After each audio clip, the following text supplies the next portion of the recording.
এই কোরআন যদি আমরা পড়তে না জানি, এই কোরআন যদি বুঝতে না জানি, উপলব্ধি না করি, তাহলে কবরের জবাবও দিতে পারবো না, আখেরাতে জান্নাতও নিশ্চিত হবে।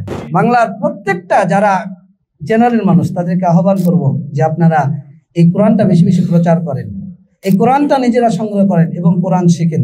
আসসালামু আলাইকুম ওয়া রাহমাতুল্লাহি ওয়া বারাকাতুহু। আলহামদুলিল্লাহি ওয়াহদা, সালাতু ওয়াসসালামু আলা মান লা নাবিয়্যা বা'দা, আম্মা বা'দ।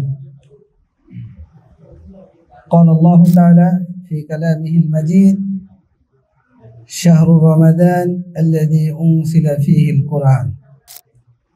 আলহামদুলিল্লাহ, প্রশংসা সেই মহান আল্লাহ রাব্বুল আলামিনের জন্য, যার অশেষ অনুগ্রহে আদ-দাওয়া ইনস্টিটিউট নওদাপাড়া রাজশাহীতে আদ-দাওয়া ইনস্টিটিউট কর্তৃক আয়োজিত বিশেষ ইফতার মাহফিলে যে মহান রব আমাদেরকে উপস্থিত হওয়ার তৌফিক দান করেছেন, তার শুকরিয়া আদায় করে আলহামদুলিল্লাহ। আলহামদুলিল্লাহ। কষ্ট হচ্ছে শুকরিয়া আদায় করতে? বলেন, কষ্ট হচ্ছে? এত সুন্দর একটা আয়োজন আর এত ফজিলতপূর্ণ জায়গা। কেন বলছি? যে যারা এই যে কোরআন, এই কোরআনের মাহফিল, কোরআনের জিকিরে যারা অংশগ্রহণ করে, আল্লাহ তাদেরকে ক্ষমা করে দেন, আল্লাহ তাদের জন্য জান্নাত নির্ধারণ করে দেন, আল্লাহ তাদেরকে জাহান্নাম থেকে পরিত্রাণ দান করেন, আসমান থেকে তাদের উপর আল্লাহ সাকিনা প্রশান্তি নাজিল করেন, আল্লাহ রহমত তাদেরকে ঘিরে ফেলে, আল্লাহর ফেরেশতারা তাদেরকে পরিবেষ্টন করে, আল্লাহ নিকটবর্তী ফেরেশতাদের নিকট আমাদেরকে নিয়ে আলোচনা করেন। সুবহানাল্লাহ। এখন আপনাকে নিয়ে আমাকে নিয়ে আলোচনা চলবে কোথায় বলেন তো? কোথায়? আর রহমানু আলাল আরশি ইস্তাওয়া, আল্লাহ কোথায়?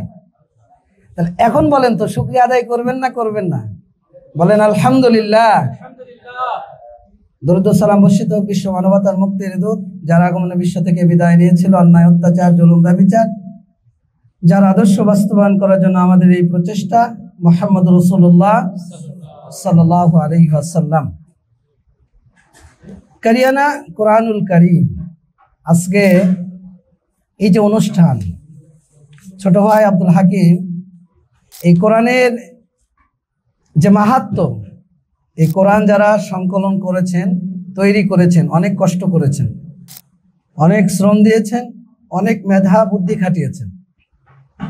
আমরা আল্লাহর কাছে দোয়া করি তাদের জন্য, আল্লাহ তাদের এই পরিশ্রমকে কবুল করুন, আল্লাহ তাদেরকে উত্তম প্রতিদান দান করুন এবং জান্নাতের পাথেয় হিসেবে আল্লাহ কবুল করুন এবং আল্লাহ আমাদেরকেও সেই কাতারে শামিল করুন।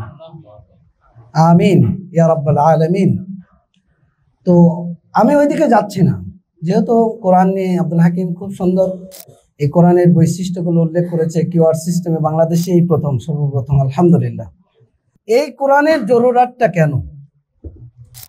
যদি আপনাকে এই প্রশ্নটা আমি করি, তা উত্তরটা আমিই দেই। সেটা হলো, আমরা যেহেতু দাওয়াতি কাজে সম্পৃক্ত, আমরা যেখানে ফজরের সালাত পড়ি বা বিভিন্ন জায়গায় আমরা যাতায়াত করি, তো কোরআন যাদের বয়স হয়ে গেছে তাদের জন্য কোরআনটা মাখরাজ সহকারে প্রত্যেকটা হরফের সঠিক উচ্চারণ করা আসলেই কঠিন। আসলেই কি কঠিন। আমরা রমজান আসলে বা রমজানের বাইরেও আমরা বিভিন্ন মসজিদে কোরআন শিক্ষার আসর চালু রেখেছি। যেমন রমজানে আমি যেখানে পড়ি ওখানে চলছে আলহামদুলিল্লাহ।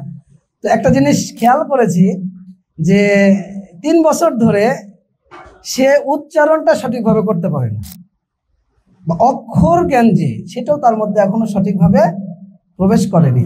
তাহলে তাদের জন্য এই কোরআন অনেক জরুরি। তাদের জন্য কি এই কোরআনটা অনেক জরুরি। খুবই সংক্ষেপে আমি বলবো, কোরআনটা আমি কেন শিখব।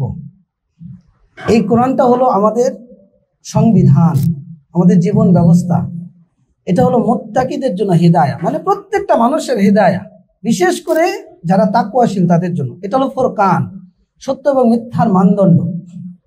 তিবিয়ানাল লিকুল্লি শাইইন, কোরআন হলো সবকিছুর বিস্তারিত বর্ণনা।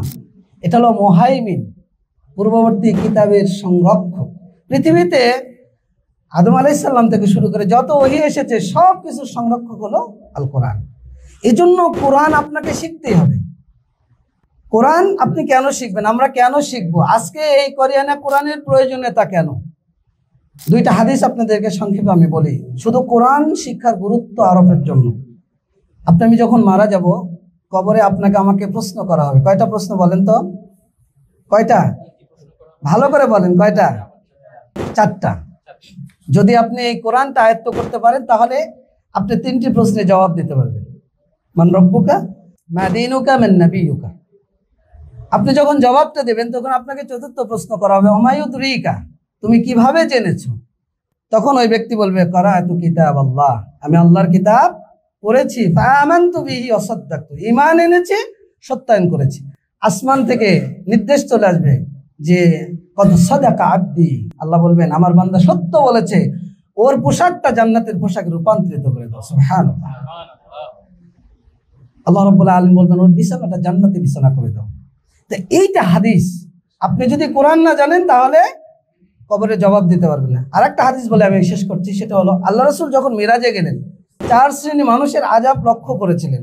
তার মধ্যে এক শ্রেণী তাকে উবুর করে মাথাকে চূর্ণ বিচূর্ণ করে দেওয়া হচ্ছে। আল্লাহ রাসূল ফেরেশতাদেরকে জিজ্ঞাসা করলেন যে এই ব্যক্তিকে এমন তাকে শাস্তি দেওয়া হচ্ছে কেন? আল্লাহ রাসূলকে বলা হলো যে ওই ব্যক্তি রাত্রিতে কোরআন পড়তো না আর দিনের বেলা কোরআন অনুযায়ী জীবন করতো না। তার মানে বোঝা যাচ্ছে দুইটা হাদিস আপনাকে আমাকে এটাই জানিয়ে দিচ্ছে, এই কোরআন যদি আমরা পড়তে না জানি, এই কোরআন যদি বুঝতে না জানি, উপলব্ধি না করি, তাহলে কবরের জবাবও দিতে পারবো না, আখেরাতে জান্নাতও নিশ্চিত হবে না। আর এই জন্য আপনাকে আমাকে কোরআন শিখতে হবে যে কোনো মূল্যে। আর এই সহজতার জন্য এই আজকে আদ-দাওয়া ইনস্টিটিউট বা পাবলিকেশনের পক্ষ থেকে যে কোরআনটা সহজতার জন্য আমাদেরকে উপহার দেওয়া হয়েছে, আমরা তাদের জন্য দোয়া করি, আল্লাহ তুমি এই খেদমতটুকু কবুল করো, আমিন। বাংলার প্রত্যেকটা যারা জেনারেল মানুষ তাদেরকে আহ্বান করব যে আপনারা এই কোরআনটা বেশি বেশি প্রচার করেন, এই কোরআনটা নিজেরা সংগ্রহ করেন এবং কোরআন শিখেন। আল্লাহ আমাদেরকে বোঝার এবং মানার তৌফিক দান করুন, আমিন। সুবহানাকাল্লাহুম্মা ওয়া বিহামদিকা আশহাদু আল্লা ইলাহা ইল্লা আনতা আস্তাগফিরুকা ওয়া আতুবু ইলাইক। আসসালামু আলাইকুম ওয়া রাহমাতুল্লাহি ওয়া বারাকাতুহু।